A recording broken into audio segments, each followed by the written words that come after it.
Okay, everyone. I think we'll get underway. There might be a couple more people joining us as we go along, but that's fine. They can pick up where we are. So, yeah, welcome to this session. This is our first Aston Enterprise Be Seen workshop for this academic year, and it's great to have so many of you join us. It's the first time that we've done a workshop like this online. We have spent all summer delivering our Be Seen intensive startup boot camps online, so we have learned a lot from that. And we have got a great facilitator today in Leigh Purnell, who is going to be delivering this session for us.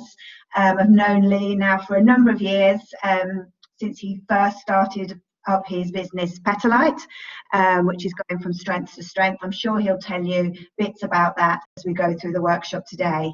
So just to mention, I know you're all used to using Blackboard Collaborate for your uni work, but just to say that obviously to start with, you've all kind of been muted and videos turned off, but I'm sure Leigh, as you go through the session, there'll be parts where he'll be asking you to write things in the chat, or he'll be asking you to unmute yourself and speak. So we really are hoping that this will be an interactive session, obviously, as much as this kind of technology allows. Hopefully you've all seen on the chat the link to the workbook that's been put together for you, so have a look at that. And also Leigh's put on there to go to menti.com on your laptop or phone, and there's a code in the chat there as well, 133241. Obviously you're going to be using a couple of bits of technology as you go through this session. So that's pretty much it from me. I hope you have a fantastic time this afternoon, and I'll hand over to Leigh now to take you through the session. Thanks, Leigh. Thank you, Carolyn. So thank you everyone for joining today. I'm about to take you through 2 hours of mystical and mayhem regarding starting up your own business. And one of the main things is taking your idea that you have come up with and actually fulfilling this. There's a lot of people who have a lot of ideas every day, but there's very few that take it from an idea to an actual conclusion.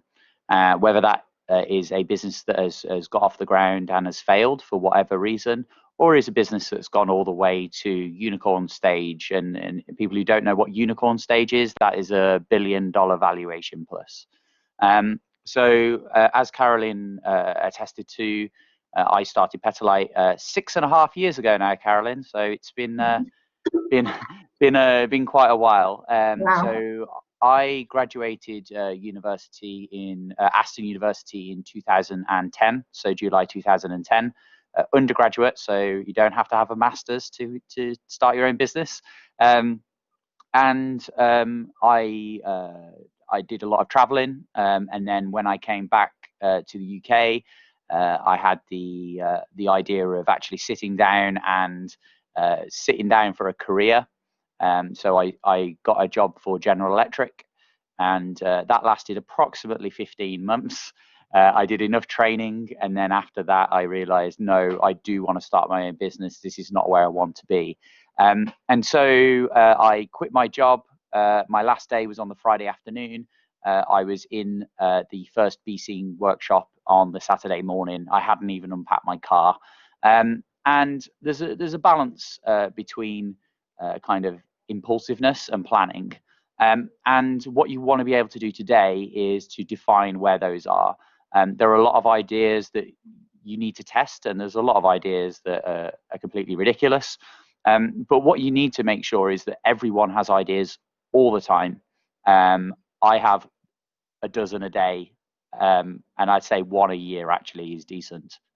So it's the whole idea of testing these theories and structuring them in a way that you can validate, because as you'll realize going through this session, ideas have to be tested. If you do not test these ideas, one, you'll never get off the ground with an idea. I have had so many people go, oh, I had this idea and I just want to be able to do it, but I'm working a 9 to 5 and they don't allocate any time towards actually testing that idea.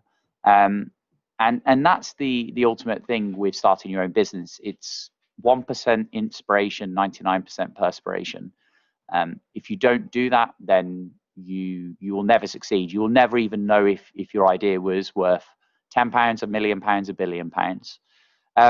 And so just to give you a little bit of an introduction on Petalite, this is also the first time I've used Blackboard, but I should be technically efficient. I'm just going to share a video that we have done through Petalite, which is actually quite old now. But what it does, it kind of shows you what we do as a business. If the audio doesn't work, there's also subtitles. So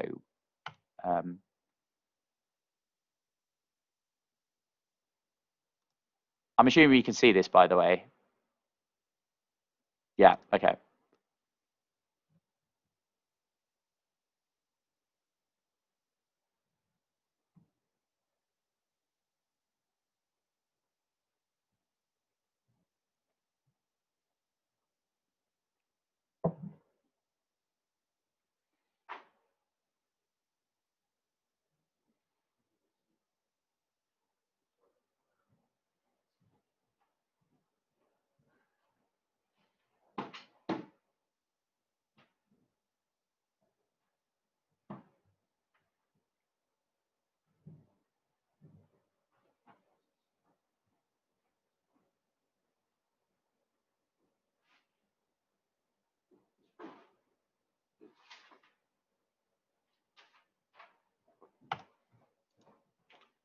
Oh, it's turned into a mess.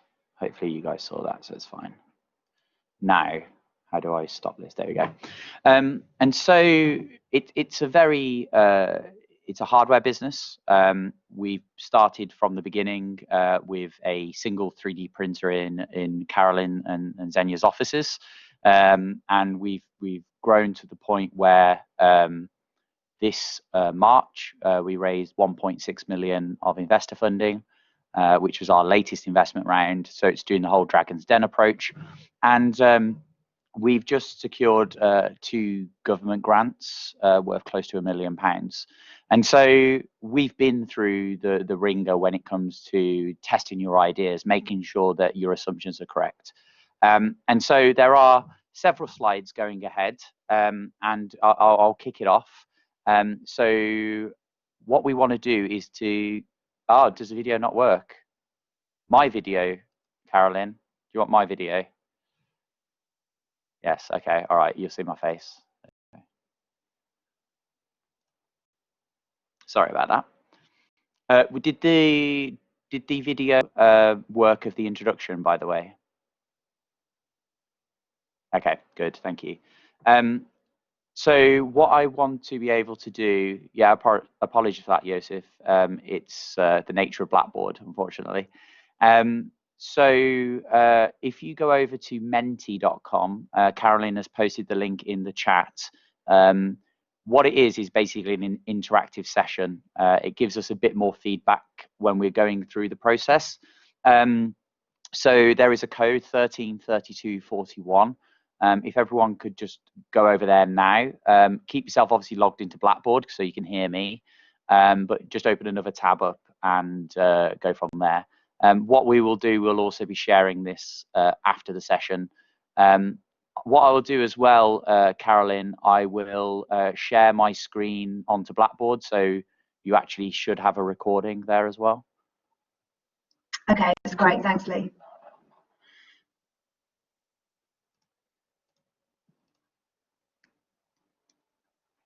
So I'll give people a couple of minutes to get over there. Once you're logged into Menti, there's little reaction icons per page. So when you're in Menti, can you please just I don't know, tag the heart icon so I know that everyone's logged in, or the thumbs up.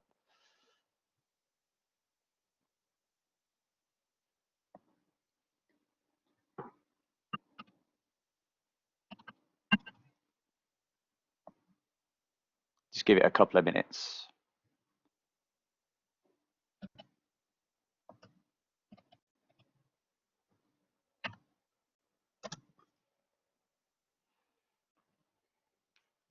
Okay, we've got 23 people so far.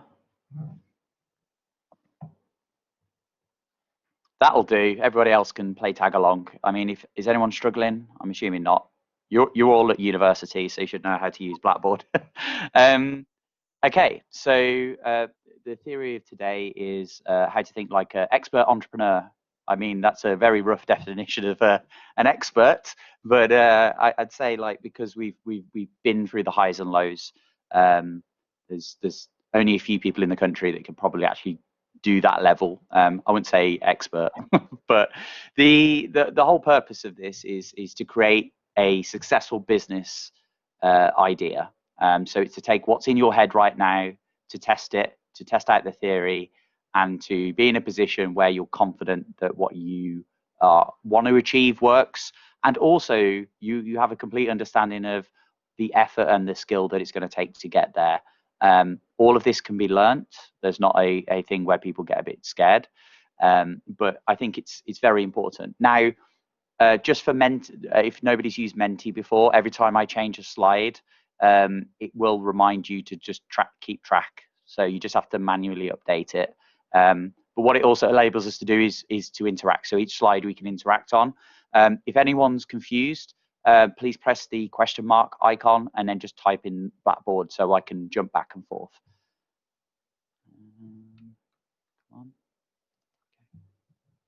Okay, so just a quick check-in to everyone. There's 33 people on this call today. So how do you feel right now? You can type how you feel, like what you're looking forward to. It's really just to get a sense of the room, because otherwise I'd be getting people to put their hand up in the air and just be shouting out phrases. And I think that's kind of important to get something from yourselves. There you go. Tired is a good one. You got excited. Let's see if tired builds up, but you should be able to do this. Now, obviously, we're going to approach this less from an academic point of view. This is more from real world expectations, real world impacts. I will try and do a little bit of a Q&A at the end. Obviously, I'll have to go through text, but the whole purpose of this is to try and make it interactive.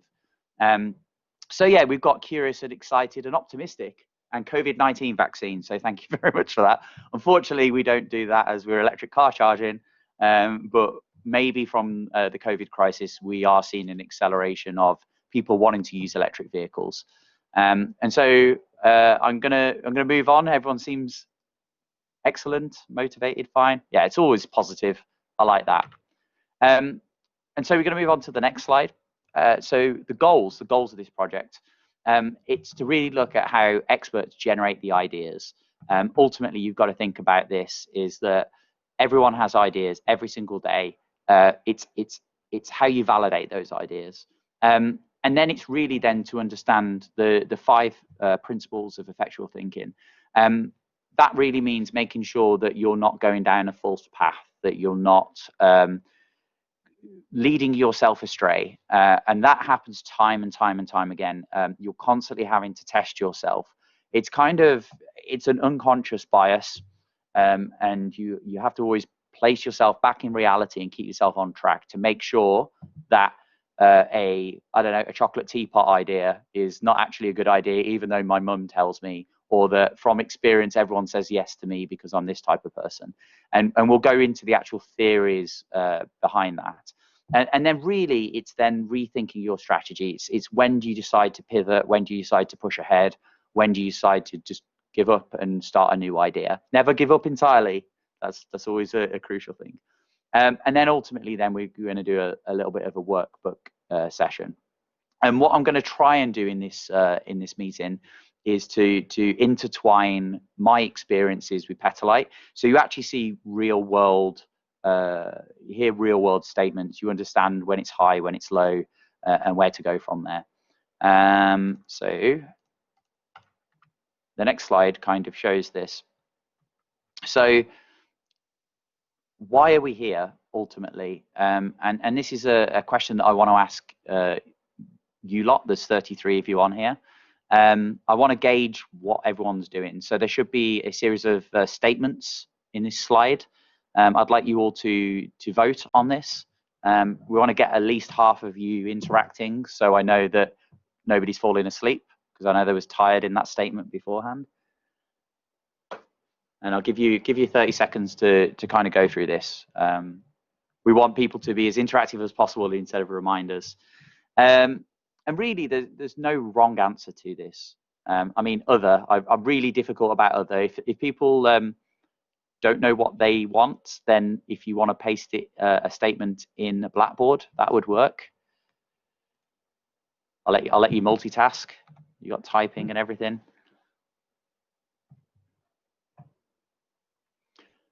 Oh, there's some bold people out there. There's 5 people who want to change the world.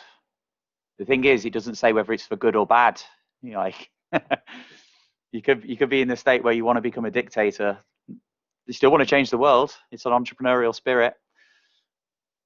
Okay, so actually, it's kind of surprising. A lot of people actually want to start a business, but they don't know what to do it in. And so, what I want to kind of drill into very quickly here is there's obviously Aston University is also, and any other universities that are on this call, they really want to focus on starting a business. You've got that drive, you've got that curiosity. But I'm going to assume as well that lots of people have multiple ideas per day. And it's less that you have a lack of ideas. It's going to be more to do with the fact that you don't know which idea to push forward with. I have it day in, day out where I'll have multiple ideas for different businesses, but at the moment my focus is Petalite. I will put it on the back burner, but I've tested Petalite to the point where I'm still confident that we've got something amazing. And I think that's really where you want to go for. And what you want to do is filter that. You want to draw a line in the sand and you want to filter it and say, okay, what's good? And there's a series of things there that you have to look for. So I'll go to the next slide. Because ultimately, you've got your plan, which is somebody's written a business plan or even a bit on the back of a napkin and gone, yes, everything's good. I know how to get from A to Z, but you've got A, B, C, D, E, F, G, H, I, J, K, and all of this stuff can fall at your feet.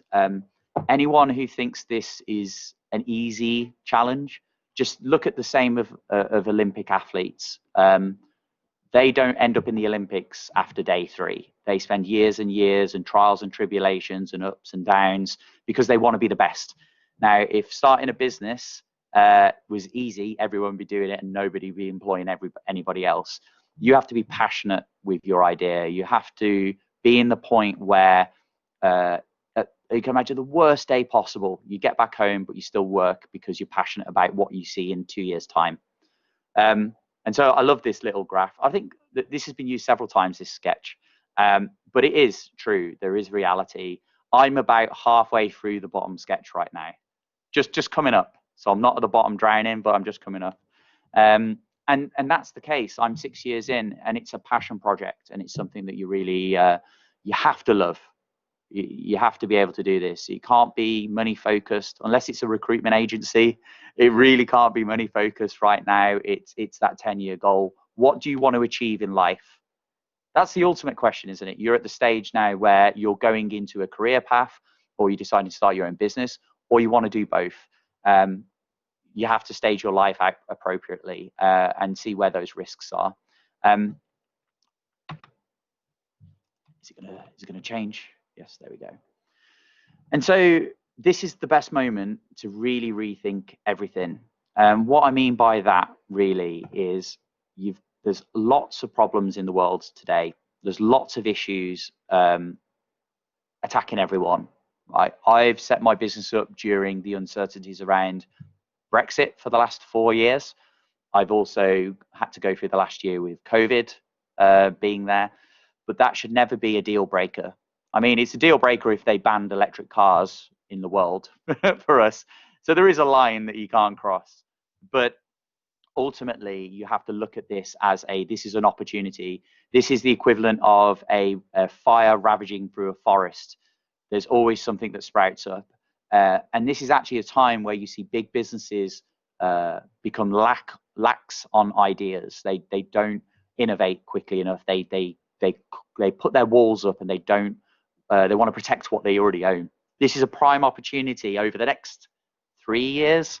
I mean, we already had the recession to deal with and the financial crisis, so that was an opportunity. We got this one now. This is the idea to think and innovate and come up with something that everyone would love. If you don't do that, then maybe you're in a position where actually you don't want to start a business. You like the idea of career, and that is not a bad thing to think of. But what, honestly, out of this session, what I want you to be able to do is to say, pick the top 5 ideas that you have in your head. It doesn't matter whether it's great, stupid, genius, the next cure for cancer. Like, have those ideas ranked from top to bottom, and your mission over the next few weeks, few months, the next year is to test that, to test those ideas. And maybe you don't come up with anything, and then you generate the next set of ideas, but at least you know whether that's going to go forward or not. And this works really well if you go back in history. Like, Isaac Newton was in the position where there was a plague going around. So that's kind of very similar to the situation right now. He was isolated for 2 years. He literally sat in solitude for 2 years. He developed calculus, mathematics of change. He created the science of motion, and also he looked at the theories of gravity. And so this is a position, time and time again, where you read day in, day out on the news, everything's bad, nobody's good, there's no, the grass is not greener on the other side. Like, turn off your TVs, go get a pen and paper, just start writing out ideas, Google your theories. Like, this is the point where people can sit their entire lives with an idea in their head and never come up with it. And you see on the screen here, all of these businesses, all of these companies came out of a bad situation. Microsoft was the oil crisis in 1973, which caused a massive stock market crash. Walt Disney was in 1928, where literally there was the Depression in America. And depression was worse in America, right, in 1928 than we are now. And then really, the major economic meltdowns, you had the dot-com bubble burst. You still had Salesforce and Google pop out of that. None of these things stopped people. They're only excuses for other people. And so what makes an idea successful? That's crucially the challenge there. What makes an idea successful? I would like to present that to the audience. Like, what do you think makes an idea successful? Short statements are fine, but that's okay. Trial and error. Yep, that's a good one there. There's just the one at the moment, so you all need to come up with your own theories. Let's see how similar some are and some aren't.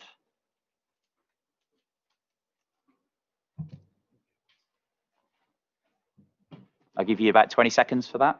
I'd like to hear as many people's opinions as possible on this one, because I think this really defines the mentality that lots of people have, and crucially, what a lot of people don't talk about. They sit in a lecture and they hear somebody talk about business theory, and they don't actually talk. They talk a good game, but they don't actually want to question it.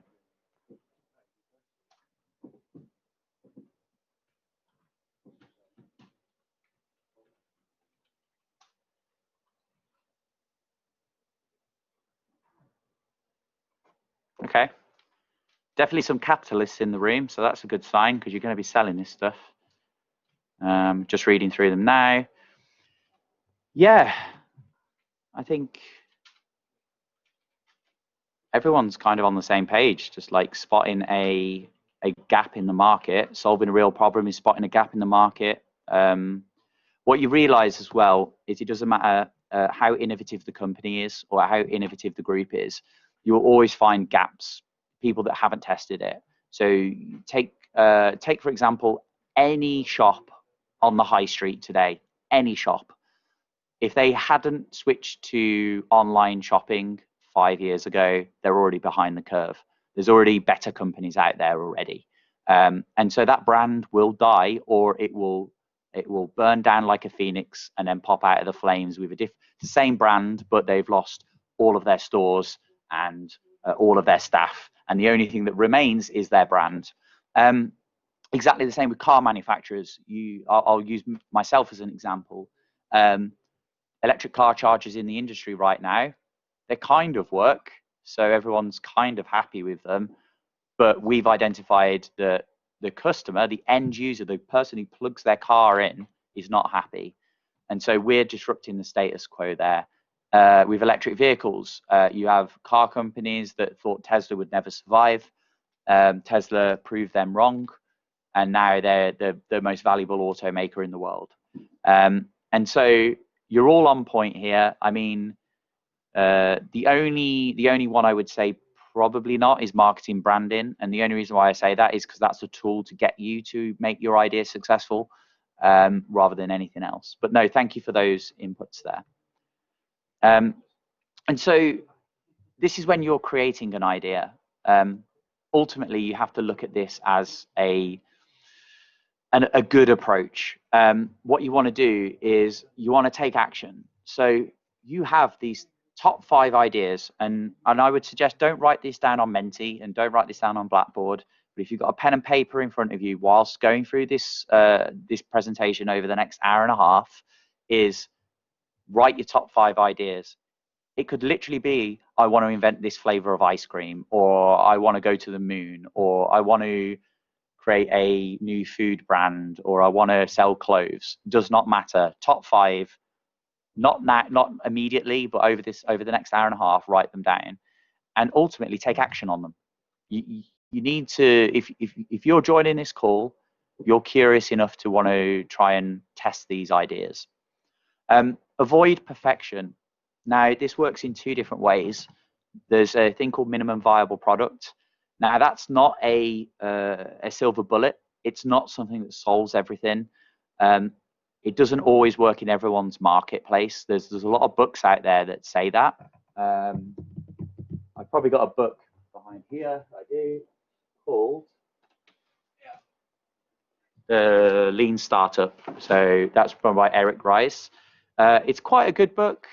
It's very repetitive. I'm a big believer in you doing this. Read as many books as you want. It's a good thing to do, especially on entrepreneurship and stuff like that. But actually go out and test one of your ideas. Do a bit of market research. Actually take an idea that you've got in your head. It doesn't matter if you're full-time at uni or you're about to do a grad scheme. It's very important to focus on that. That's why you have to avoid perfection. You could spend 20 years trying to perfect stuff, and you'll never sell it, you'll never test it, and it might not be appropriate for that market. Create value. So you need to be able to see that the business has value, that the business idea can be sellable. I mean, everyone wants a world where people are all got the same amount of stuff. It's a very socialist idea, and it's great to deal with, but you're dealing in a capitalist market. It doesn't matter how socially conscious your effort is, and I applaud that. It's one of the reasons why I do electric cars. Ultimately, you have to look at this stuff and say, you need to create value. You need to have a purpose with all this stuff. Then the next one, be novel. It's very simply, you've identified the gap in the market. What makes your stuff novel compared to everybody else's? If you don't do that, you're recreating the wheel, and somebody's already got the wheel. So why would you push forward? Solving real world problems. Yes, I agree with that statement. You have to look at the challenges. That is also leads into creating value. Like if somebody sees a problem and you solve that problem, people pay for that advantage. There is an argument that you can also create a solution for a problem that people don't realize they have yet. It's a very difficult sell. It's the reason why space travel is not a thing, because how do you create asteroid mining when people don't know they need it? Forge real relationships. Now, people have ideas and they'll spend an eternity not telling people this idea because it's so amazing, so great. The best of the best ideas. But if you don't test it, if you don't market test it, you're never going to know if it's good or not. And like I said, you've got that top 5 of ideas. If you're focusing on the top 1 or top 2, and then 5 years down the line, you realize that somebody else came up with it, or it has a critical issue, or insert 10 other excuses, you've wasted your time, and you're in a position where you're back to square one. It's a trap that a lot of people who start their business get into. And what I mean by that is talk to people, network. It's the reason why things like Be Seen are a good idea, because you speak to like-minded people. There is the risk that people steal your idea. But if you're not, ultimately, if you're not the driving force behind that idea, and you don't feel like you're better than anybody else to implement that idea, then really your idea deserves to get copied by somebody else. Like, you are the secret to getting that idea to market. I mean, there's arguments to be had when it comes to things like patents. So you always speak to a patent attorney before you talk to people, just to make sure that you're okay and what you can talk and say about. But you do that as early as humanly possible. Be Seen has a program where I believe still, and Sandra Zenu can, Carolyn Zenu can clarify, is that there's the facility there to just speak to an IP attorney. If you think it's the cure for cancer, speak to somebody and then get market research as soon as you can. Be efficient and sustainable. I started with, I think I'd saved up enough money to live on nothing, I think for 10 months, I think I had, maybe a year. No, 10 months, because I started in April. I basically said I'm either going to sink or swim by this, but I also had a budget, and I had to create a minimum viable product out of that budget. And what I really mean behind that is, don't go create the next fusion reactor that costs £20 billion, because do you know anyone who can give you that money right now? If you do, fair play, like go for it. If you've got a friend who's a multi-billionaire and can give you money to do this, fine. But start off reasonable.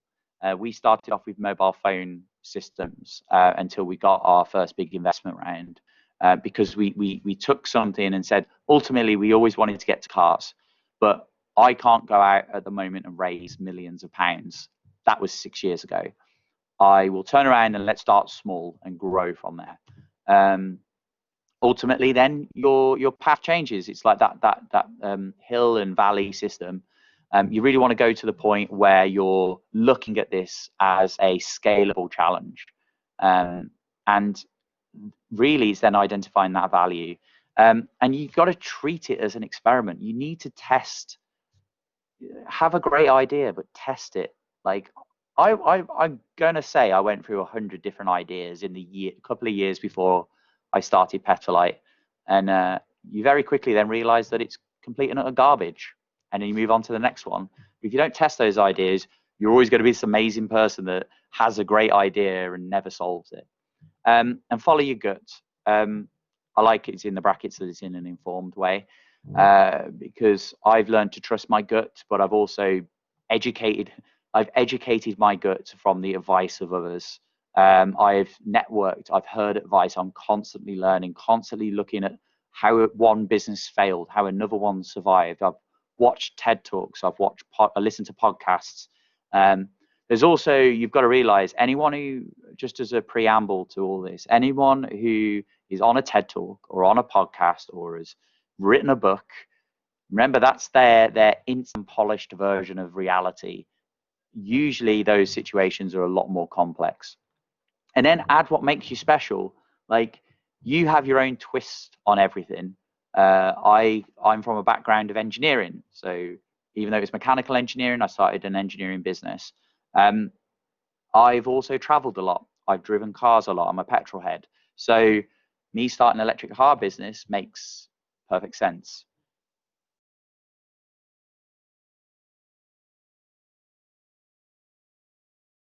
So the next one is, what's your biggest advantage? Honestly, ask yourself, like, what is you as a person right now? I'll take a 10-second pause and write it down. think of it in your head, say it out loud. What is your biggest advantage of a person, like for you as a human being?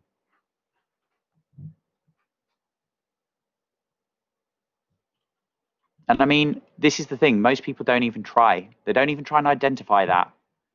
Oh, I went to uni. Okay, so did 10,000 other people a day. Fine. If you're trying to be this 1 in a million business, or even a 1 in a 10,000 business, you can set something up small, you can set something up grandiose. It does not really matter. But what is your biggest advantage? How do you sell this? Do you come up with the best ideas? Do you have the best style? Do you have knowledge in a certain area that nobody cares about? Are you just very fit? Do you have a hobby in an area that not many people look at? There's so many different ideas and so many different approaches to do this. My approach is unique, yes, but everybody else has their own unique approach. If you don't identify that biggest advantage, you cannot sell yourself to people, to investors, to your customers, to your family, to your friends, to yourself.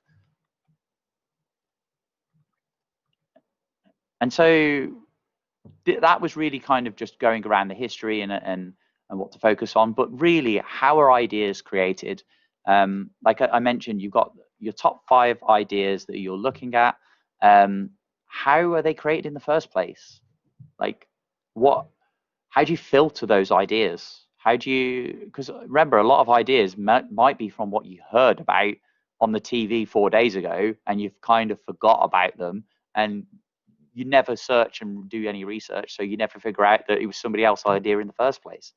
That can happen. It's happened with me. I've gone, oh, I've come up with this great idea, and then 3 days later, I went, oh yeah, actually, I saw that on a TED talk, or I read about it somewhere.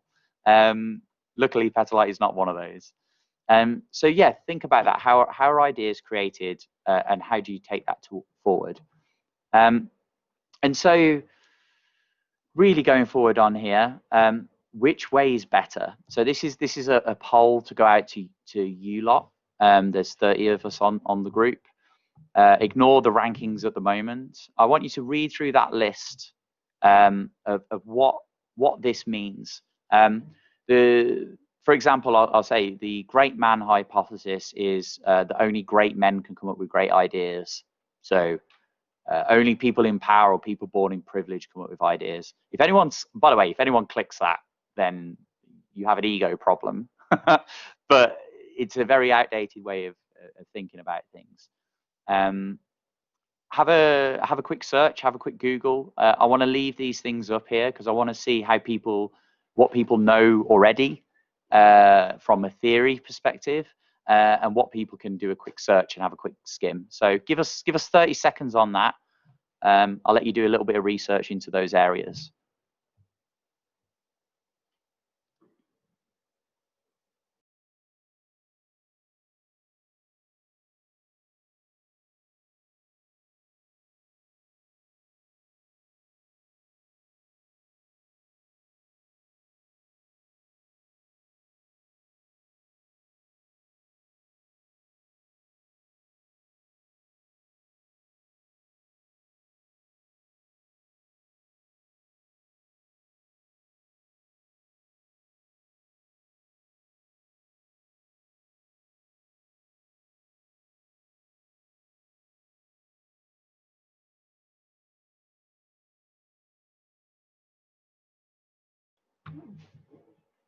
Oh, somebody voted a great man. Okay, so 13 people have voted so far. I'll give it another 20 seconds. Actually, I'm going to give it a little bit longer because I really want to figure out what everyone's minds are. Because I'm about to change them all. Extra slides.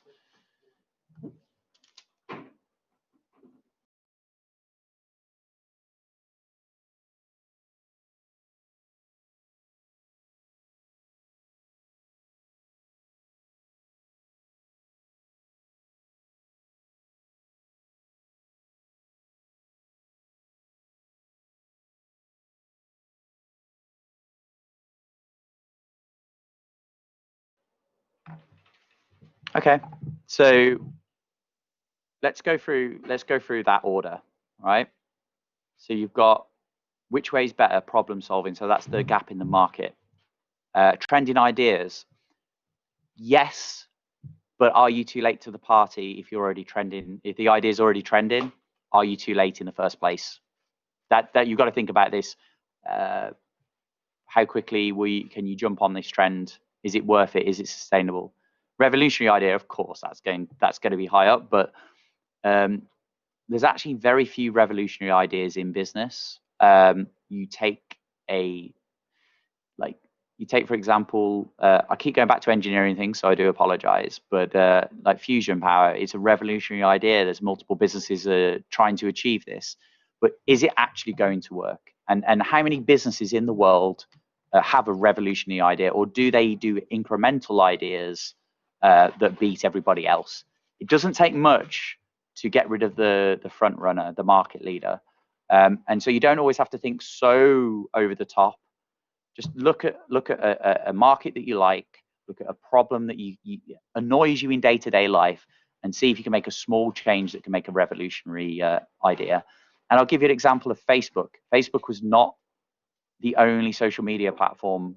It was because they made a iterative idea of actually having people exclusivity, and also making people making friends on it rather than just following. And it was a massive game changer with just an iterative process. Remember, there's MySpace out there that got completely trounced. Bebo got completely trounced. Like all of these things, just because he made one small change. All right, there was other things, but that was the main reason for the attractiveness of it. And they also had a crazy amount of investment from American venture capitalists. So that also helps. Money also helps for that area. I was also quite surprised as well that quite a few people voted on luck. It's not luck. Luck should never be in it. Luck in terms of survival, yes, because are you at the right place at the right time? Possibly. Have you just had the stock market crash on you? Has there been a pandemic? I mean, yes, but if you're planning it right, that is more survival in terms of luck rather than your actual idea. And so anyone who clicked luck, just take a long, hard look at what you've actually put down as your 5 ideas, or even 1 idea so far, and see if you can actually think of something that's not, oh, well, I'll flip a coin and maybe that'll work. So what we want to talk about today is actually effectual thinking. This is an alternative approach that I believe in, that people at BC believe in, that people who do things like the lean startup believe in. And it's really just looking at this as an iterative, scientific, results-based testing process. And this is shown time and time again with companies. The problem is that they've really not formalized it too much. This is the point now where we're actually looking at this technology and looking at this testing process, and really looking at being able to shape it by people, because you're having to look at the difference between effectual logic as opposed to casual logic, and that's really important, and we'll go into what I mean by that in a minute. Because if it's casual logic, nobody's being challenged, nobody's being tested. If it's effectual logic, you're putting a methodology towards it. And there's anyone who's been from a scientific or engineering background, or has written a report or a thesis, you have to test your hypothesis. And so what you're looking for is what we mentioned previously, an idea with a sense of purpose. So why this idea? Not just because I want to, but why are you doing it? Iterative. So can you kind of stage it in? Can you test the minimum viable product? Can you test it with your friends or family? I tend not to like to test things with friends and family anyway, because it doesn't matter if I literally make a chocolate teapot, my parents would think it was an amazing idea. So, and I guarantee everybody else is in the same boat, or even your close friends. Here's a little point. If you ever test your idea, it doesn't matter how stupid, in front of your friends and family, don't ask them, do you like it? Does it work? What would you improve on it? You say, what don't you like about it?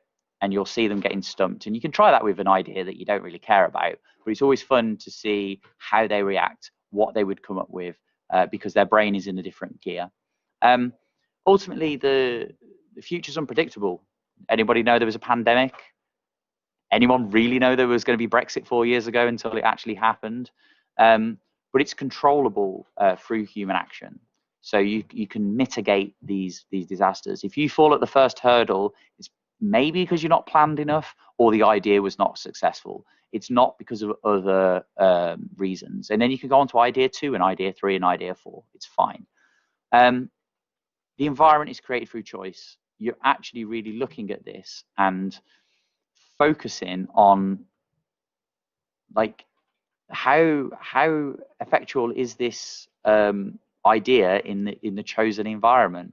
If you're bringing something in from an environment that's hostile, maybe people have tried there before and failed because of a reason that you don't know about yet. But until you test that, like that thing, then you're not going to work. You're not going to work it out. You're going to realize why there's a gap in the market, because there's a gap in the market because it never works because of a regulation, or it never works because it cost £8 billion and nobody has that money.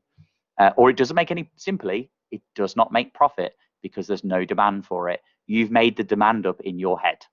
You've made that desire up in your head. So yeah, we'll go to the next slide. I think that's the next slide. Okay, I'll swap slides around, so I do apologize. And so this is the difference between thinking and effectual thinking and effectual logic. Is that you're basically looking at this as an iterative approach. You've got how would I describe this? The one on the left is entrepreneurship. It's to a certain extent, it's a line manager telling you a thing to do, and there is a predetermined goal, and there's a select amount of means. The problem that you've got there is that puts you in a box straight away. It doesn't challenge the idea. The given goal is already set. Why would you've set a task? Great, I've achieved the task. There's no out of the box thinking. There's no there's a plan, but you're not really testing it. You're not really testing the ideas there. And people have done this idea before, so you're not really going to make money out of it. You're not really going to make a business out of it. You've got to be very careful of that area. And people in MBAs have long been taught the principles of causal reasoning. Like, a lot of people who do MBAs have seen the process on the left. It's everything to a goal, but that is your focus in a large corporation as a line manager. It's not where you are setting up your own business or coming up with your own idea. Also, as well, remember, you don't have to do these ideas by yourself. If you feel like somebody can fill in a skill set, or there's somebody there that is passionate enough and you know they're there, bring them into the fold. Things like Be Seen are a very good environment for collaboration. And that's the real thing, is that the people on the left have thought they've predicted the future. They've set a goal and they say, in 1 year's time, I'll have this. You go, okay, can you control that? No, because things like COVID throw you in the face, and money troubles throw you in the face, and the product doesn't work as I envisioned because we didn't test this, throws you in the face. And really the focus is on using a set of evolving means, like changing means, to set different goals. Because what you're really looking for is, you've got a target, you've got an aspiration, you've got this idea, but ultimately, unless you're a time traveler, you don't know exactly how it's going to go to the T. You always have to come up with backup plans and different versions of plan A and plan B and plan C. And what effectuation really evokes is a creative and transformative tactics.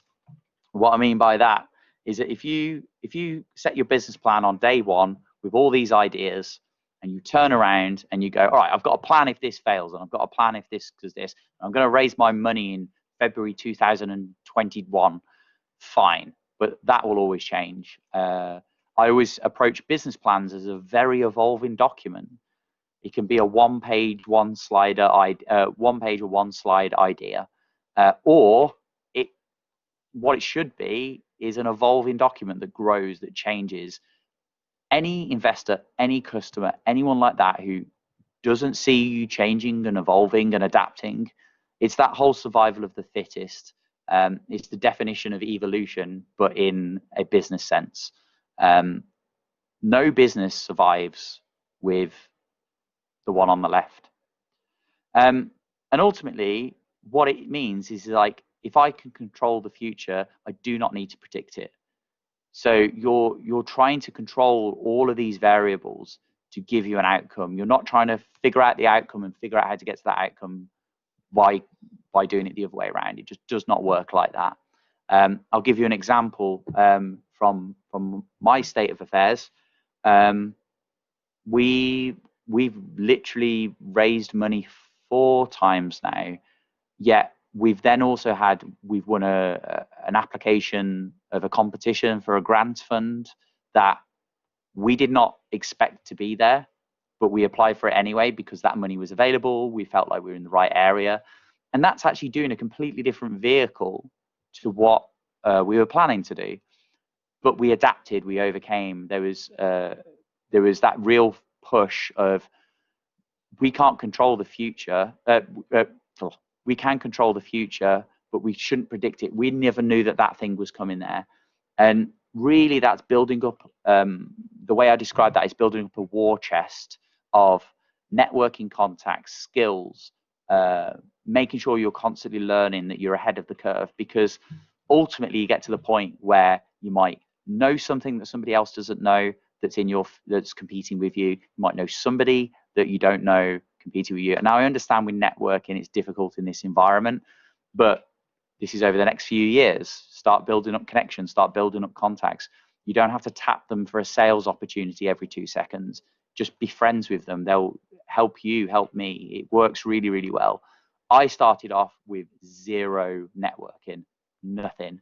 But I went to every event that BC ran. I went to every event that other accelerators ran. I went around every entrepreneurial workshop. I hoovered up knowledge and information as quickly as I could, because I only had a certain amount of time before I ran out of cash. And I didn't ask people for help straight away, but I knew that in maybe a month's time, 6 months' time, 6 years' time, that I might need their assistance and their help. So what is an effectual thinker? What do they know? Who are they? What do they know? Who do they know? I thought it said what do they know twice then. I was very confused. What you need to look at is what can I afford to lose? Like, you need to test these ideas. What is the biggest thing you can afford to lose? Because you will fail. You should set up a business to fail, not you fail as a person, but the idea to fail. You need to test that idea. If you nurture it like a child and you can't let it out into the open world, it's going to get bit. And that's a very serious thing that a lot of people fall into a trap. They don't test their idea. And Carolyn and Xenia and everybody else who works in accelerator programs will tell you to network, tell you to tell people the ideas. Like I mentioned previously, there are certain exemptions such as patents. But for the vast majority of people, get your idea out there, test it. Sorry, I'm getting a phone call through, so just give me a second because somebody's tried to phone me, and I'll put it on airplane mode. And one of the other tips is put your phone on airplane mode when presenting. So expert entrepreneurs believe that the future is actually shaped by people, and I believe that as well. They believe they can make the future happen. They don't need to worry about predicting the future, and that's true. You're advising and nurturing and learning over time in a short term, medium term to affect the long term. Really, you're looking then to be able to identify that opportunity. At the beginning, we did that polling, and most people wanted to start a business and didn't know their idea. Okay, you don't know the idea now, but do you know the idea in 6 months' time? All right. Does it have to be 6 months, or it could be a year, or it could be 2 years, or it could be 10 years? There's so much urgency to get an idea, generate an idea, that you might generate a bad idea very early on, and you spend 10 years trying to get that idea to market, and then because you didn't test it, you realize you still got a bad idea, and you've just wasted 10 years of your life. very easy to happen. This is why having a testing process and going through this effectual thinking is a very good thing. So I'm really looking at this to make sure that people can look at this approach as a flexible time frame. It's not a fixed time frame, and what you're trying to do is to control the variables of that time frame. You can't predict the future. Anyone who tells you they can in terms of product, not obviously predict the future, they're not a seance, but it's really predicting the future when it comes to market trends. There was literally market trends on the graph previously. That's the present, that's not the future. Look where things are going. Look, learn, just take your time. And that's really what you want to do. And you also want to focus on what you can control. You can't control the future. What you really want to be able to do is control what you do. What are you good at? And that's going back to the original stuff. What are you good at? What makes you unique? And this doesn't have to be from birth. It doesn't have to be what you've learned previously. Pick a subject. Focus on a subject that you believe is good. Learn everything you can, and then you'll come up with an idea that nobody else has done. Okay. So what is effectual thinking? I can't say my F's today. It is a thinking framework. It's very analytical. It's an algorithm. It's testing. And I'll go back to this because people move away from these types of areas, is that they'll come up with an idea, they'll do an initial test, and then they go, oh, it's good. And then they'll spend the next 3 years running away with it. And the market's evolved, the people have evolved. Somebody's come up with your idea before you. You don't consistently test and treat it like an algorithm. Really focus on a finite number of steps to seek a specific outcome. If you don't do that, you'll forever be tweaking and tinkering and figuring things out, and it doesn't really work. Come up with a set of heuristics. So it's a problem-solving technique that create how would I describe it? Like a mathematical formula. Like, if I don't hit this goal by here, is that a failure of me testing my idea? Whether it's yourself as a test or it's a idea as a test. Because then you know when it's failing. If you have a benchmark, if you have a milestone, if you have a goal, if you have an outcome, if you have a hypothesis, test it. How to get the sellable products and services established. Like I mentioned previously, it's very easy to create an idea that sounds great on paper, but how are you going to sell this? So many people come up with the next Facebook or the next Google or the next Twitter. Oh, it's Twitter, but better. Okay, fine. How are you going to make money? Because Twitter still loses money. Adverts. Okay. That logic needs to go out the window. Like, focus more on a service or an app or something that solves a problem first. Don't look at the market like that. Look at a testing process. And so it's a process and a form by creating a market, a product, or a venture. And it's not really like if you do this and you do that. It's really a set of tests, a set of heuristics, and you can Google heuristics and go into detail. Remember, this presentation is a very high-level overview of all this stuff. Really just make notes over the next hour and just look and do research and educate yourself.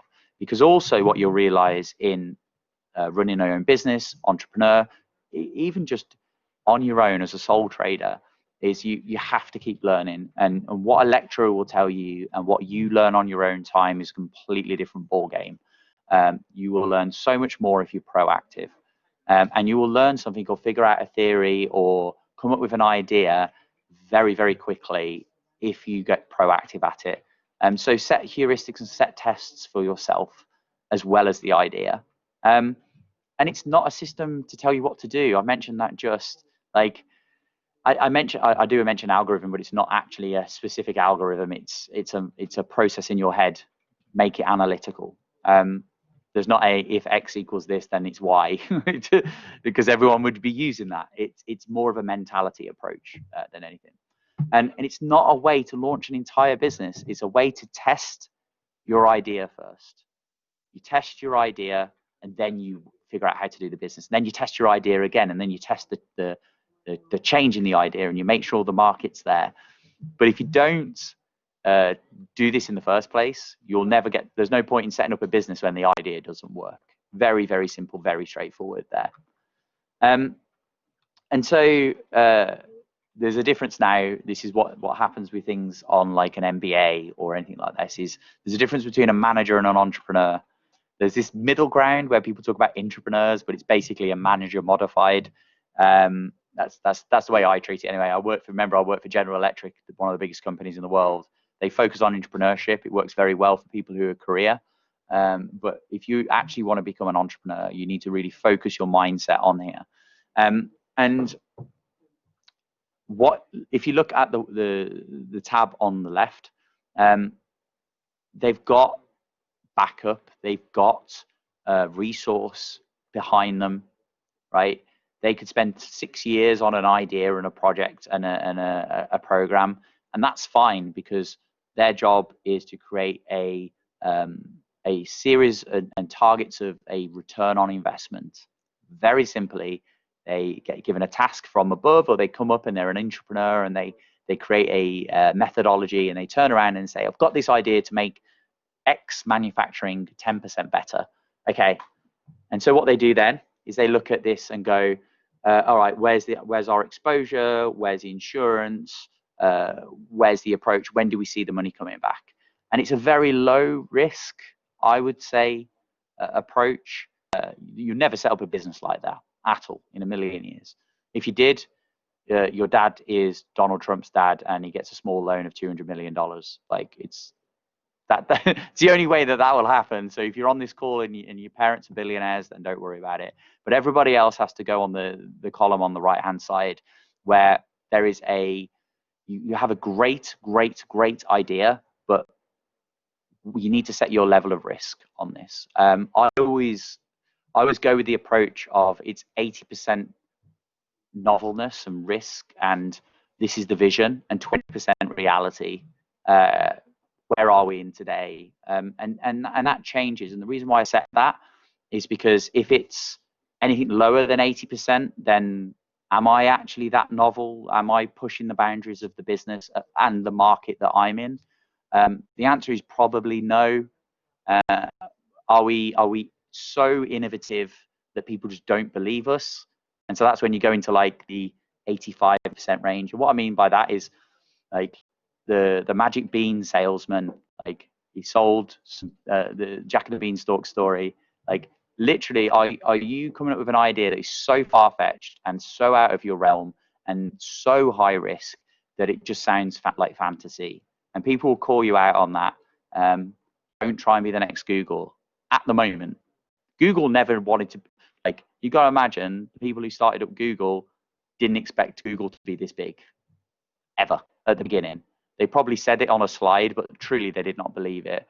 But very quickly after they tested the idea and they brought it forward and they got a minimum viable product and then they got a bit of investment, their horizon was widened and they really pushed forward on that. So I'm going to pause for, like, say 10 seconds, 20 seconds. If anyone has any questions on what we've just discussed, just type it into Blackboard. But if not, I will carry on.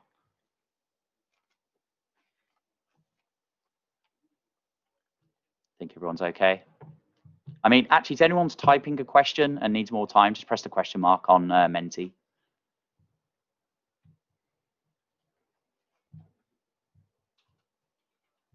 No, we're good. Okay, I'm going to move on.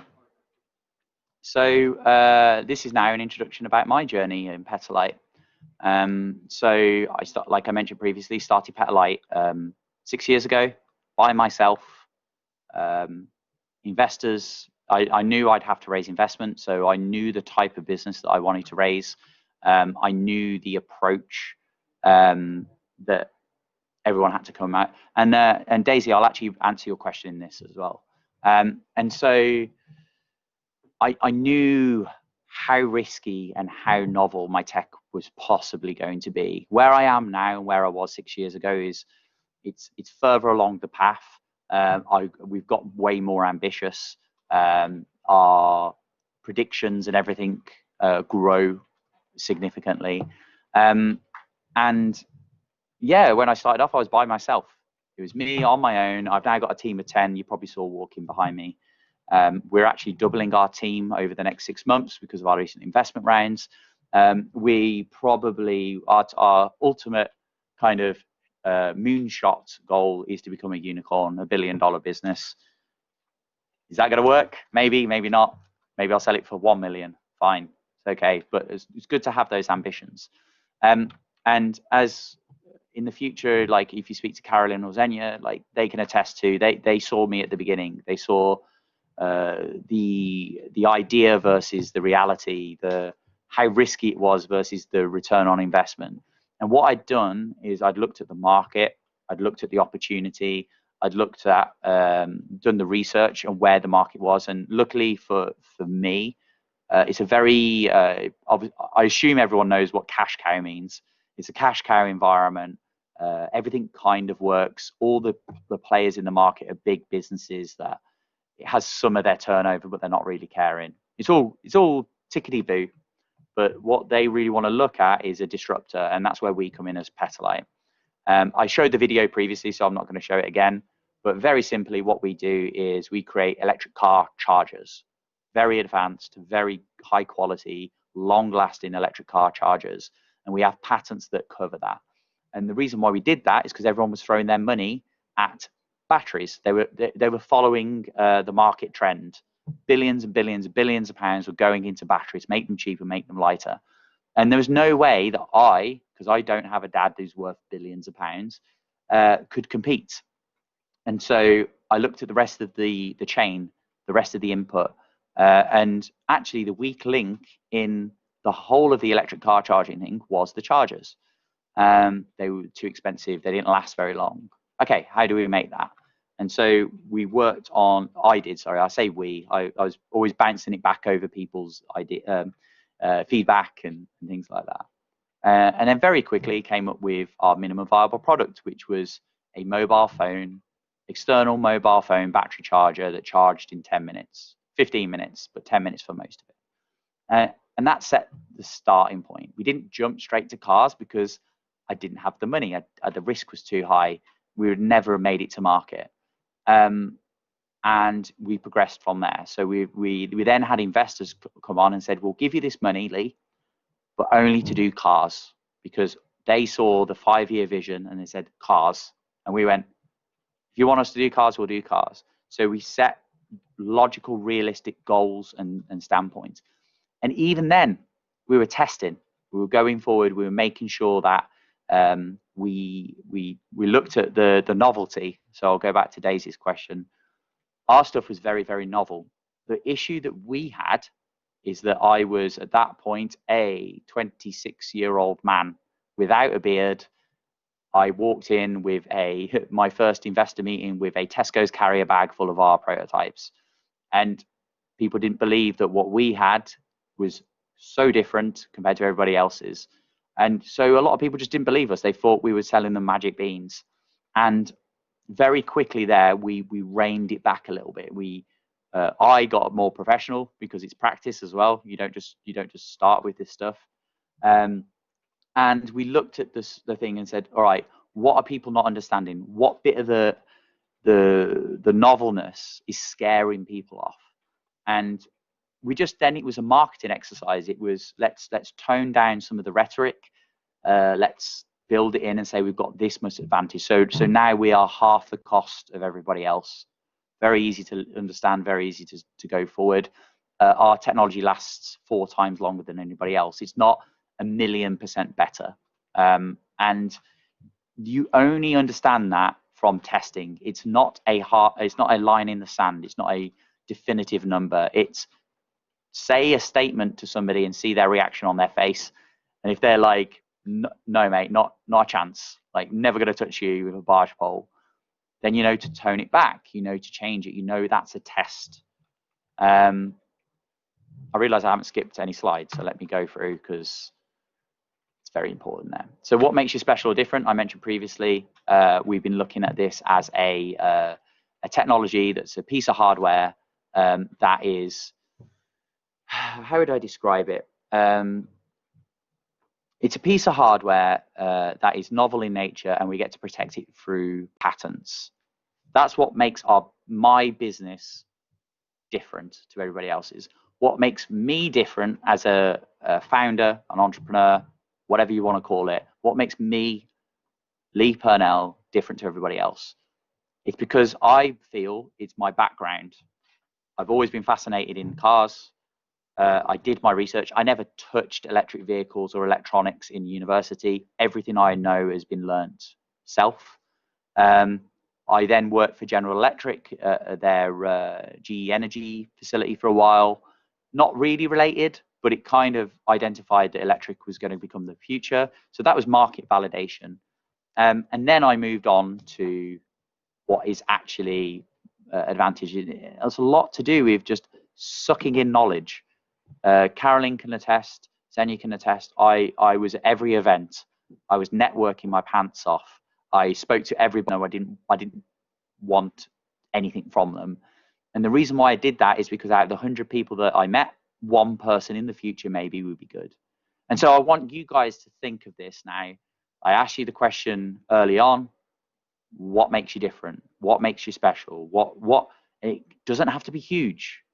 Like, I mean, if you've got an IQ of 300, then yeah, please put that because I want to meet you. But it just has to be an iterative advantage over somebody else and over the competition that makes a difference. So if everyone goes on to Menti now, some people have already started putting stuff on.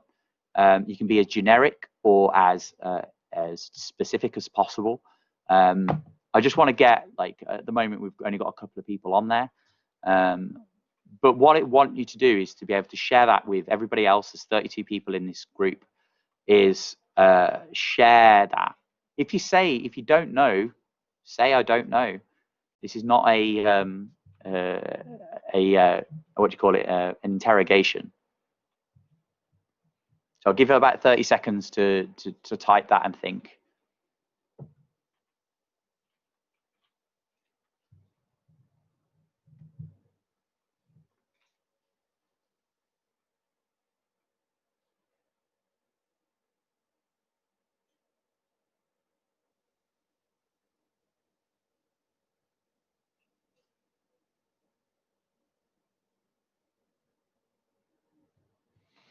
All right, there's 7 so far, so everybody else is slacking.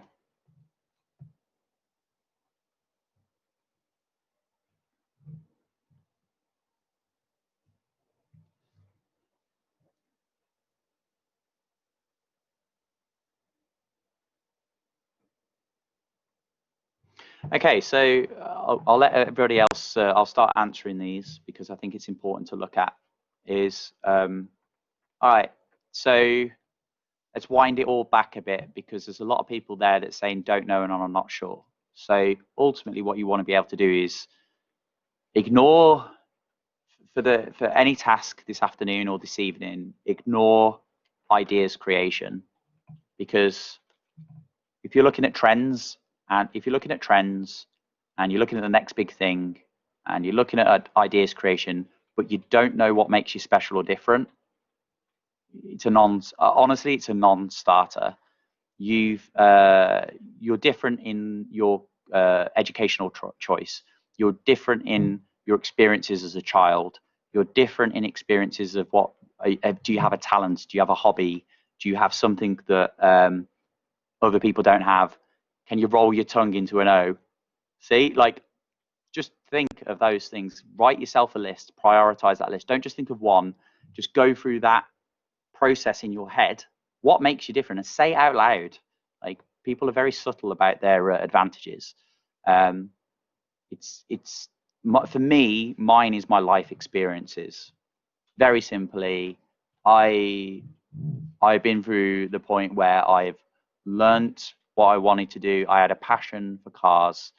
I only learnt Petalite stuff when I started the business. I didn't go, I had an experience as a child about how to run a business. Yes, like, nobody has that. What you're also probably doing is, if you're saying you don't know, is you're thinking too ambitious. Right? People work on their advantages over time. Unless you're a child prodigy and you have Mensa, like none of us, I'm assuming none of us do on this call, but you shouldn't know exactly what you are. And what you want to be able to do is to look at yourself. And this doesn't just help with starting a business. This helps a lot with just day-to-day living, like career paths. If you're saying you don't know and you're in this position, I think you're either being too coy or you genuinely don't know. And that should be your first task that you do after this call or during this call, and just have a think. And what's quite good as well, you can see what other people have written. Positivity, creativity. There's a lot of creativity there, which is good because it means you've got a good imagination. The problem is you need to turn that creativity into more methodical. So you need to take the hints from this meeting and really look at, like, how do I take my creative side and test it with that formula, and that's not a formula approach. How do I have an idea and I come up with it? There's some people with expertise. So they've had expertise in a certain area. They've maybe had a career, or they've done placement, or whatever. You've got an expertise in that area, which means you have market knowledge. You've tested that environment. Go with it.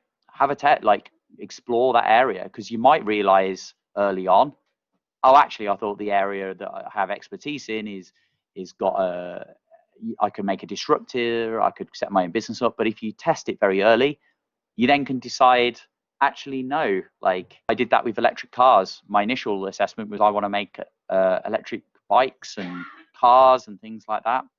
But I very quickly realized there's so much money and innovation in that area in the first place that I should move on to chargers. If I'd stuck with cars, I would be tinkering around with 1 or 2 cars right now. What else? Ambition's always good. SaaS, software as a service. That's very specific. So hopefully you've got a good market to be in there. But all of those things are good baselines for stuff. Try in the future, like you write that down in a piece of paper, like next to you now, and try and get more specific about that. Try and say, well, what specific experience makes me better?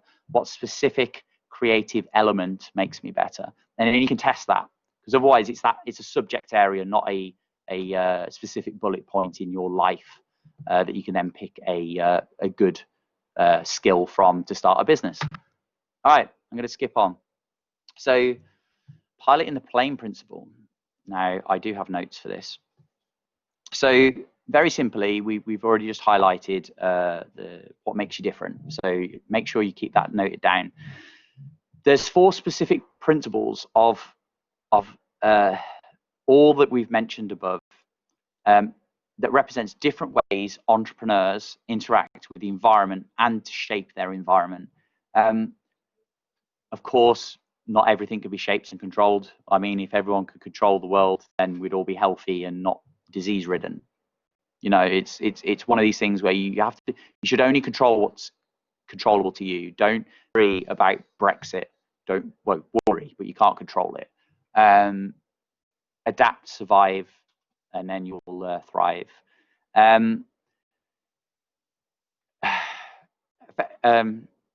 Effectuation encourages you.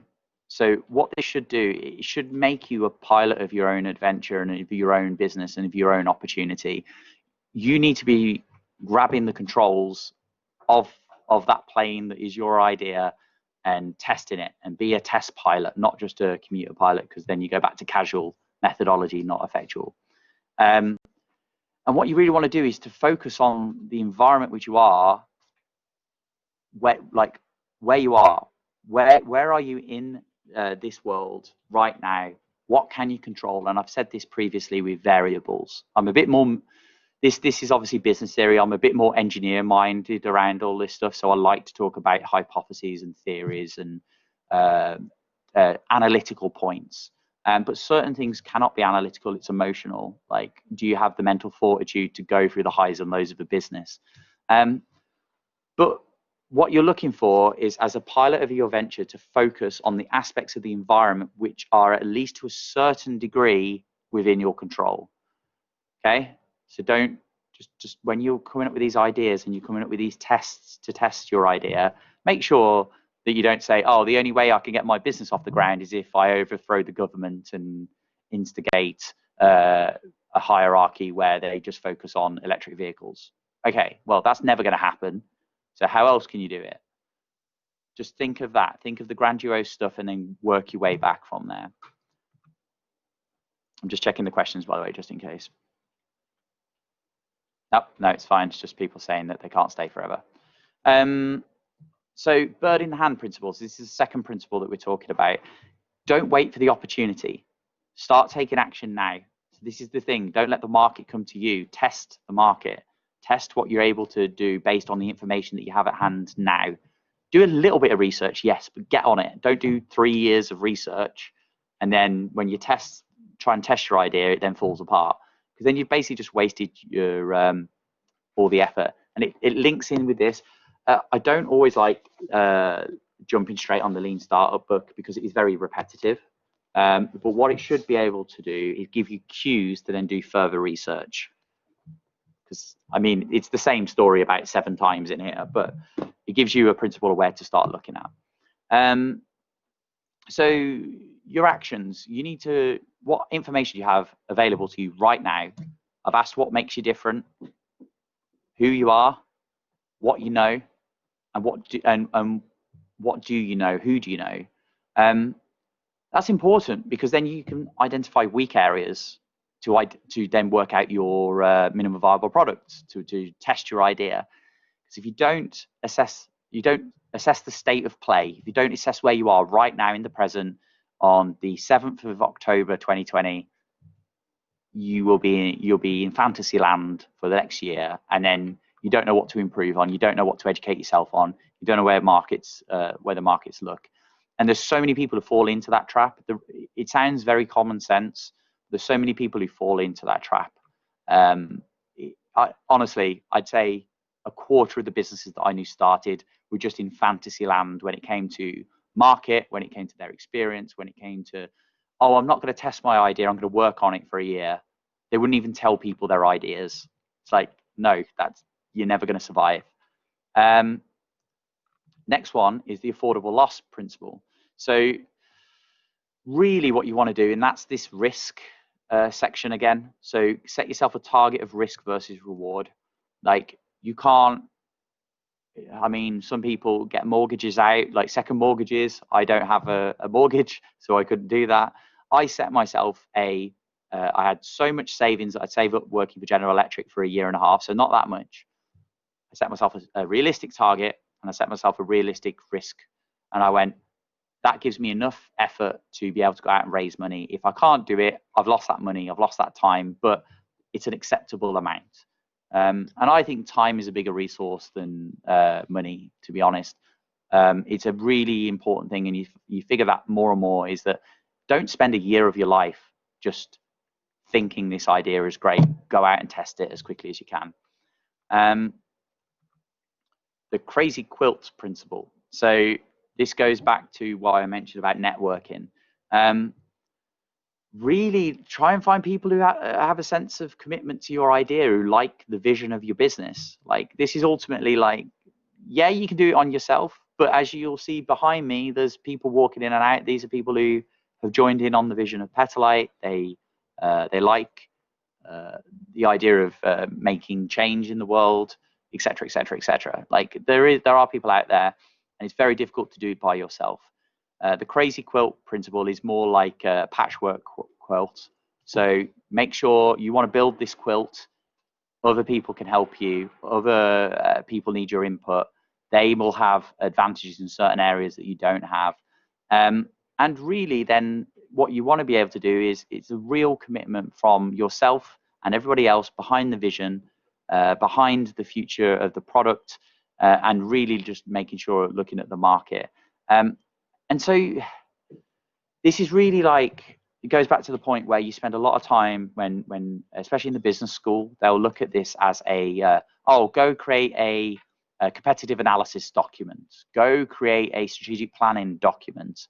But if you don't do the bit at the beginning where you're testing your minimum viable product and your idea, you're not going to get off the starting line, and you've just wasted time making a competitive analysis product and business planning. I mean, business plans are great, but don't make a 50-page business plan when half of the business plan is going to be waffle that you've just made up. Like, test all assumptions, test everything going forward. All right, so the final one of the day, I think it's not the day, but of the 4, is the lemonade principle. So this is a point where you look at this and you go, all right, I've got an idea that's a good goal, it's a great idea. Okay, go with it. But if other things pop up in your testing, oh, it can actually be used in this area, or if we go to this market, this principle will work really better, or I figured out that this market is not as advantageous. If we go to this area, it will do really well. Then assess it and make that transition. It's like the case where if you take Viagra. So Viagra was created by Pfizer. I think it's in the 60s, I think, maybe 40s, 50s, 60s, something like that. I'm not a Viagra expert, but what you need to look at is that was initially heart medication stuff, and they saw the advantage in a different market and marketed it for that. I know that's a very unique use case, but it's exactly the same. There's so much stuff. George Crumb invented crisps in 1853, and it was specifically because all he did was make potatoes, and a customer turned up one day after market feedback said he hated those potatoes, they're too thick. So out of spite, he turned around and made the thinnest potatoes possible. Voila, crisps were invented. And he tested that idea and realized everybody liked it. So your initial idea is not always going to be the best, but you iterate and you test and you pivot.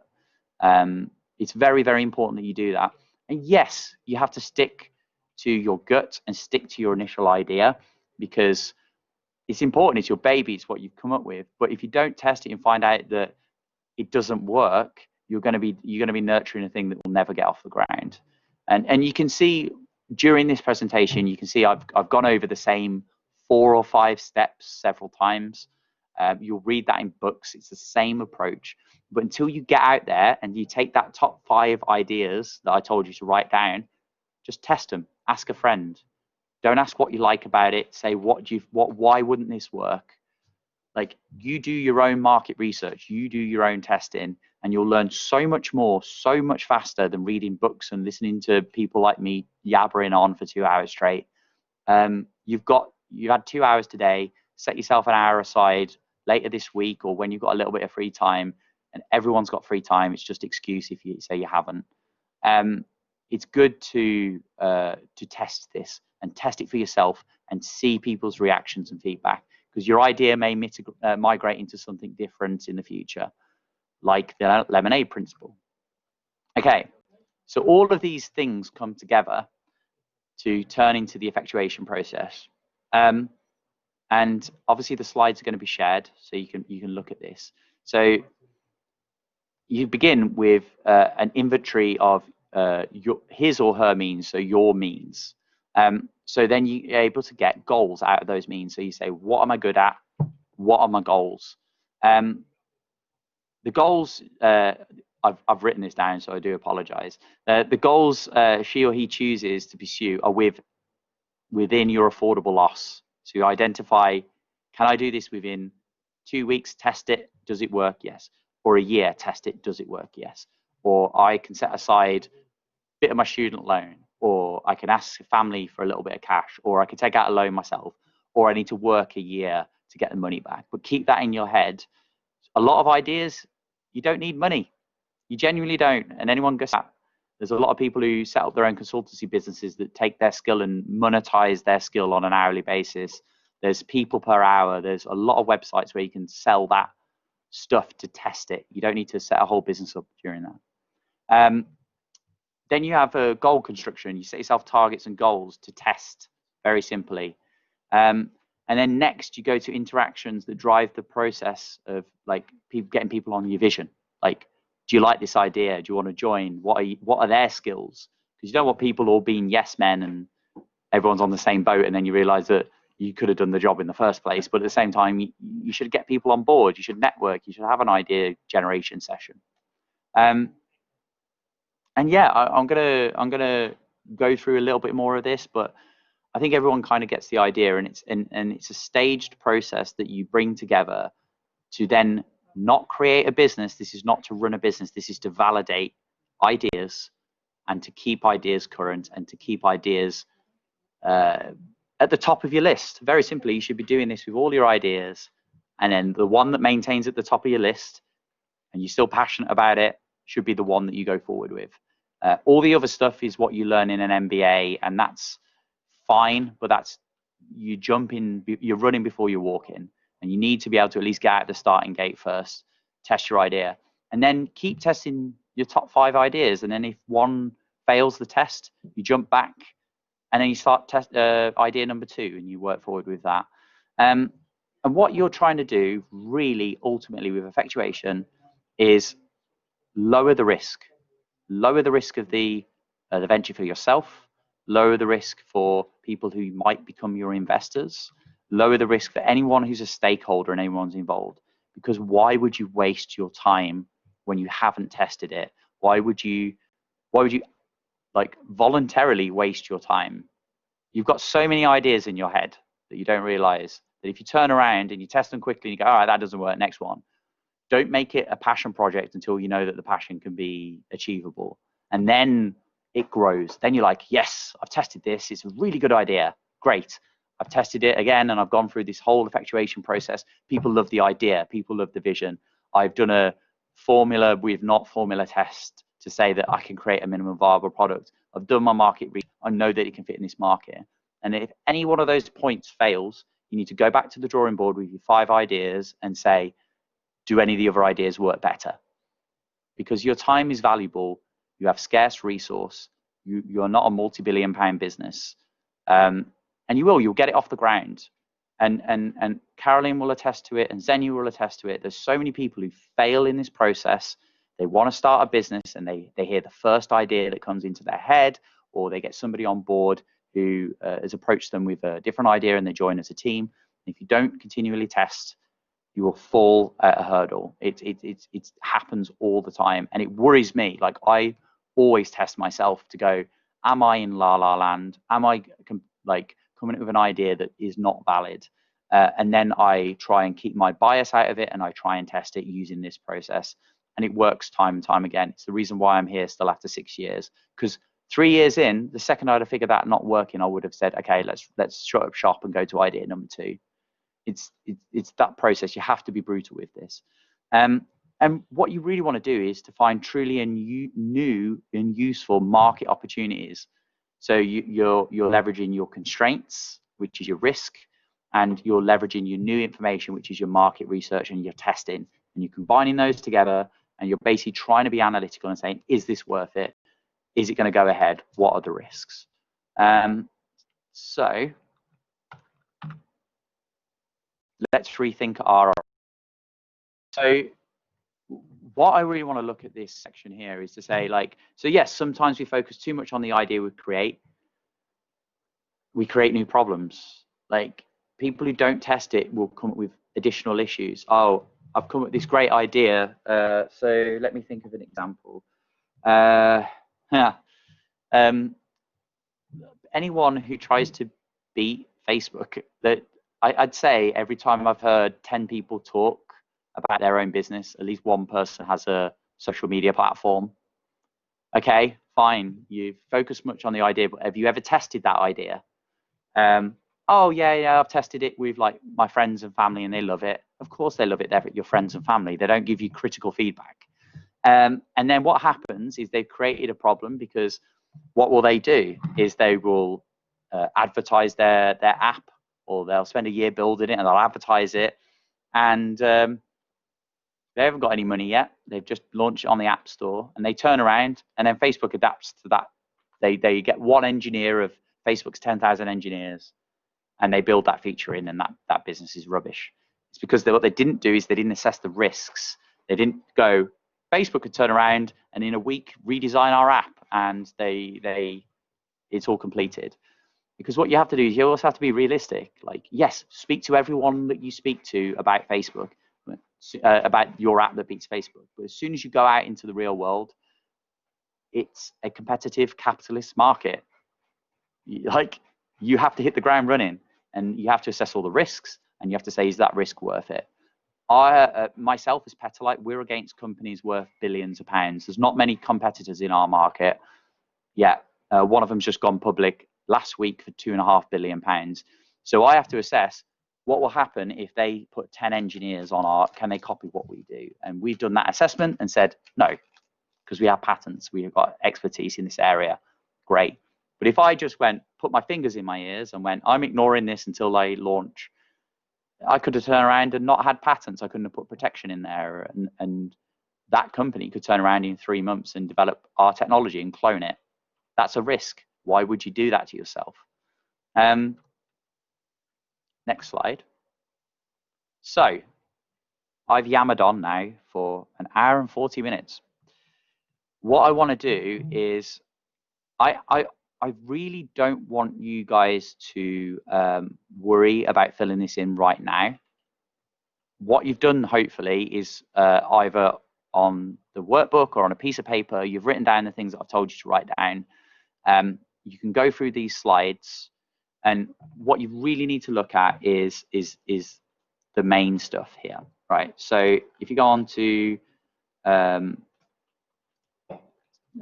are we? So I'm not, you should all have it downloaded. So I'm just going to jump back onto Blackboard. There should be a link. I think they posted it at the beginning. Yep, so Xenia posted it just after 2 o'clock for the ideas workbook. So that's a Google Docs page. Download it. You can download it as a read only, and really look at this. So ultimately, this should be like a little self-assessment of who you are and what you are. And what I mean by that is you've got the resources you have. What are the resources you need? So I don't know. Look at this as each idea, download, print out one of these pieces of paper. So you got 5 lots of this. And you go, all right, I've got this idea. It's, I'm going to go back to chocolate teapot. Chocolate teapot. Okay, what resources do I have? I have chocolate. What resources do I need? I need a thermal mechanical engineer to do FME analysis on what happens when I put hot water in this kettle. Oh, actually, I don't have that skill. So you go, okay, that's fine. But then further down, then you realize that the market is terrible and the product will never sell. But what you want to be able to do is initially get off the bat and go, am I experienced, or can I find the experience that is within my risk to do this? And that's what this little graph is. It's a blank graph. But what you want to be able to do is to turn around and map the goals onto this map. And what I mean by that, and hopefully it is on here. Yeah, I'm going to skip ahead. Right. So if you go just refresh Menti and you'll see the slide. Is what I want to be able to do is to map your capacity building. So you as a human being right now, you need to write the skills that you put for, earlier on today. And put them. So if you go higher up in the graph, it's stuff that you love, and at the bottom, it's stuff that you're not so good at, that you don't really love. And then further to the right, it's more risk. So talking to people, as an example, is you don't really like it, but it's low risk. The one in the top left, website creation, you're really good at, so it's low risk, and you love it. So you're like, okay, cool. Speaking slow, I always have problems with that, but it's I love it, but it's high risk. And what that means is it kind of visualizes your strengths and your weaknesses, because what the whole point of this exercise is to take an idea, to assess your resources as for yourself and what's around you, and to work on those resources. Because then once you do that, once you identify that problem or that advantage, you're then turning around and going, okay, so how, me as a human being, how do I get that resource? So I had no network. Like when I started my business, if I was filling this graph out now, I liked to network, but it was high risk because I had no experience there. So I knew I needed to build that to reduce my risk.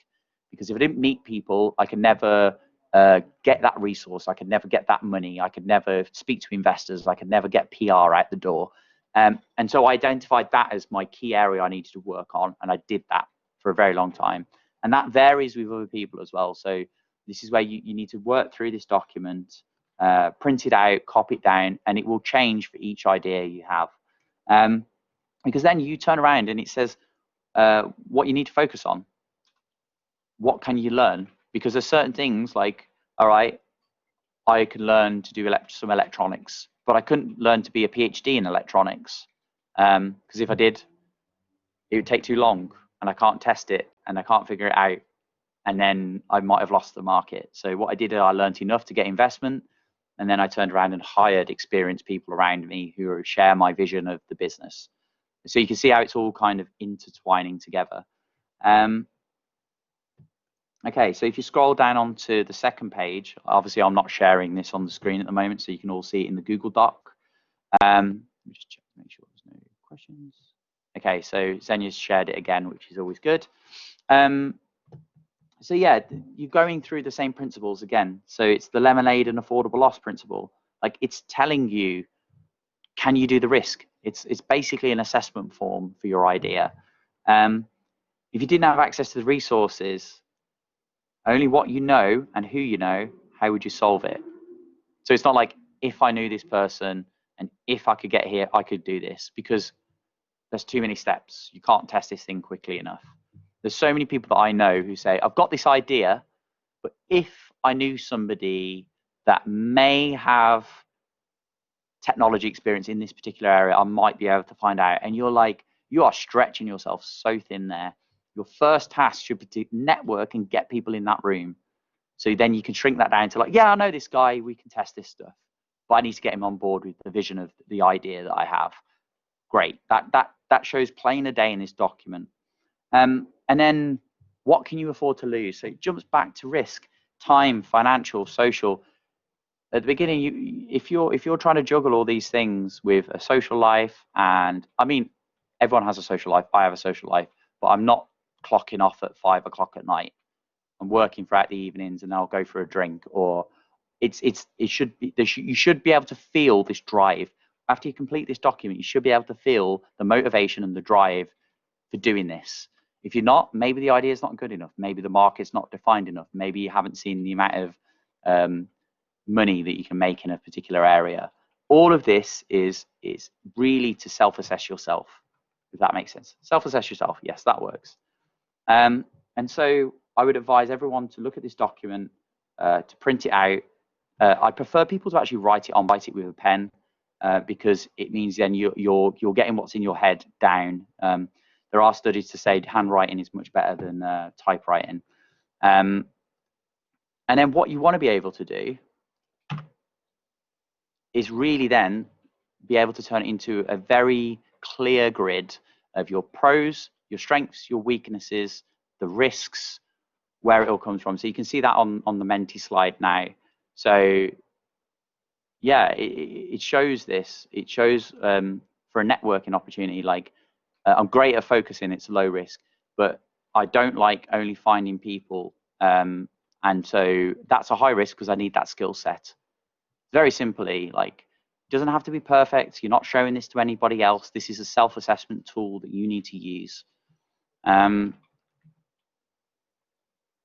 then I've just mentioned that stuff on the bottom of the chart there. So ultimately, this is a tool to help you validate your own assumptions that are sitting in your head right now, and to pull you out of la land and to really start looking at what are the realities, where I am, my situation, my expertise, where I am with my skill. Because then you can test 100 ideas doing this. One of them will work, right? Everyone has good ideas, but it's also shrouded in 99 bad ideas.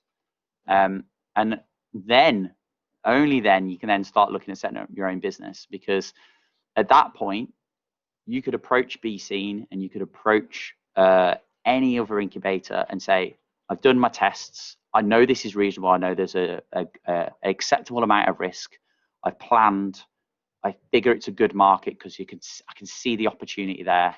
And I've also been through, and it's a great thing for people like Carolyn and Xenia to hear is, yeah, I tested about another 20 ideas and they failed because of this, but this is the idea I think is good because it's got these accessible set of metrics that it's not a mathematical formula, but it's formulaic in the way that you're thinking of. And I've looked at a hypothesis. I know I need these people. I know I need this skill set, but I think it's achievable because I'm good at networking, yet I don't have a network. I'm good at talking to people, yet I don't have a network. Or I have a lot of money, but I don't like talking to people. And then you find somebody who's good at talking to people who doesn't have money, and vice versa. That's when a partnership happens because they like the idea of your business. They can see the flaws. There's always flaws, always flaws. It's doesn't have to be crazy novel as well. Like I've said previously, that adds more risk. It makes it unbelievable to people. Like get something that you can define, you can test, that you can share your vision with others. They can tell you how to iterate, and it's to get that out the door as quick as humanly possible, so you can start making money. Very simply, do not spend years before you've even approached people. Like it's surprising, and I've said it before, how many people do that. So what I want you to do is start now. Day one, I've told you to already write down 5 ideas. If all 5 of those ideas are garbage, go out and get another 5, build it up, keep that document flowing. Get yourself a little notebook. Like I always have little notebooks around with me. I do quite a lot is I'll have an idea and I'll set myself 5 minutes of Googling that idea. Like, oh, that looks cool. And I'll put a little bookmarks folder and I've got a load of bookmarks and I'll go, is that even worth keeping? Is it garbage? And I'll keep myself a note so I don't come up with the same idea in 3 years' time. But I've got like a bookmarks folder full of ideas and it'll have like little Google results and I'll put like rubbish or later or do not touch because I've done a little bit of research and realized it's pretty rubbish. So I'm giving myself feedback there by doing a little bit of market research, secondhand market research, but there. And then the next stage will be, I've got this idea and I'll approach to somebody that I can kind of trust. And then I'll go a bit further. And that's the be open for feedback. Don't be overprotective. Now, there's a defining thing here. You might have a skill set or a knowledge base that the people that you tell your idea to do not have. And that could mean that they go, oh, I don't think it's a good idea, specifically because they don't understand the idea. And so you just got to make sure you don't fall into that trap of getting negative feedback, which is what you should do. You should be able to get critical feedback. But make sure that if they give negative feedback, you don't just go, well, that idea is rubbish. You might say, am I speaking to the right person? And so then you open up your audience a little bit more. So if they all come back and say it's rubbish, all right, fine. But you can do that within an hour. Like you can go chat to people in the pub. You can do whatever. Test. 6 years in, I'm still testing. Like it's fine. Keep doing it. You get full of bias very quickly. What I find quite a good thing to do is find somebody, a family member, anyone like that you haven't asked it before. So I like to keep like my family and friends in kind of like a reserve. So I don't use them all at once. I use them every so often. I say, I've got this idea. What do you think of it? What would you improve? What don't you like? Great, fine. But they're also influenced then by what you tell them. So you have to be very careful there. Be open then to listening to each other's opinions. I know several businesses that their idea was the best thing ever. And when actually they got feedback, they were like, it's all right, but there's this product in the market that's kind of better. Nope, don't want to hear it. It's great. I spent a year building it. So-and-so told me it was great. All right, fine. And then they weren't successful. You do get oddballs, like people like Mark Zuckerberg in Facebook, who had the best idea known to man. But like I said before, it was iterative. It wasn't this novel, amazing thing. Don't get caught in people's opinions. I just mentioned that previously. Take feedback. Yes, opinions, be careful. There's a trap where you start completely changing your idea because somebody goes, oh, well, you know, that electric car charger, yeah, that's great, but why could it not also charge my phone? And you go, oh, yeah, that's a great opinion. And he goes, could it also charge my house? And could it also do all this? And then by the end of it, you've got basically a microwave with a clock on it, and it doesn't make any sense. It's not your original idea. At that point, you need to start like reassessing and abandoning your ideas and going to idea number 2 or number 3 or whatever. And if somebody says your idea won't work, it can be just that, but it hasn't been thought of. See? So going back to what I said is, don't listen to the first person. Take their criticism, their feedback. But a lot of the times people just don't understand it. Like you might be specialist in an area.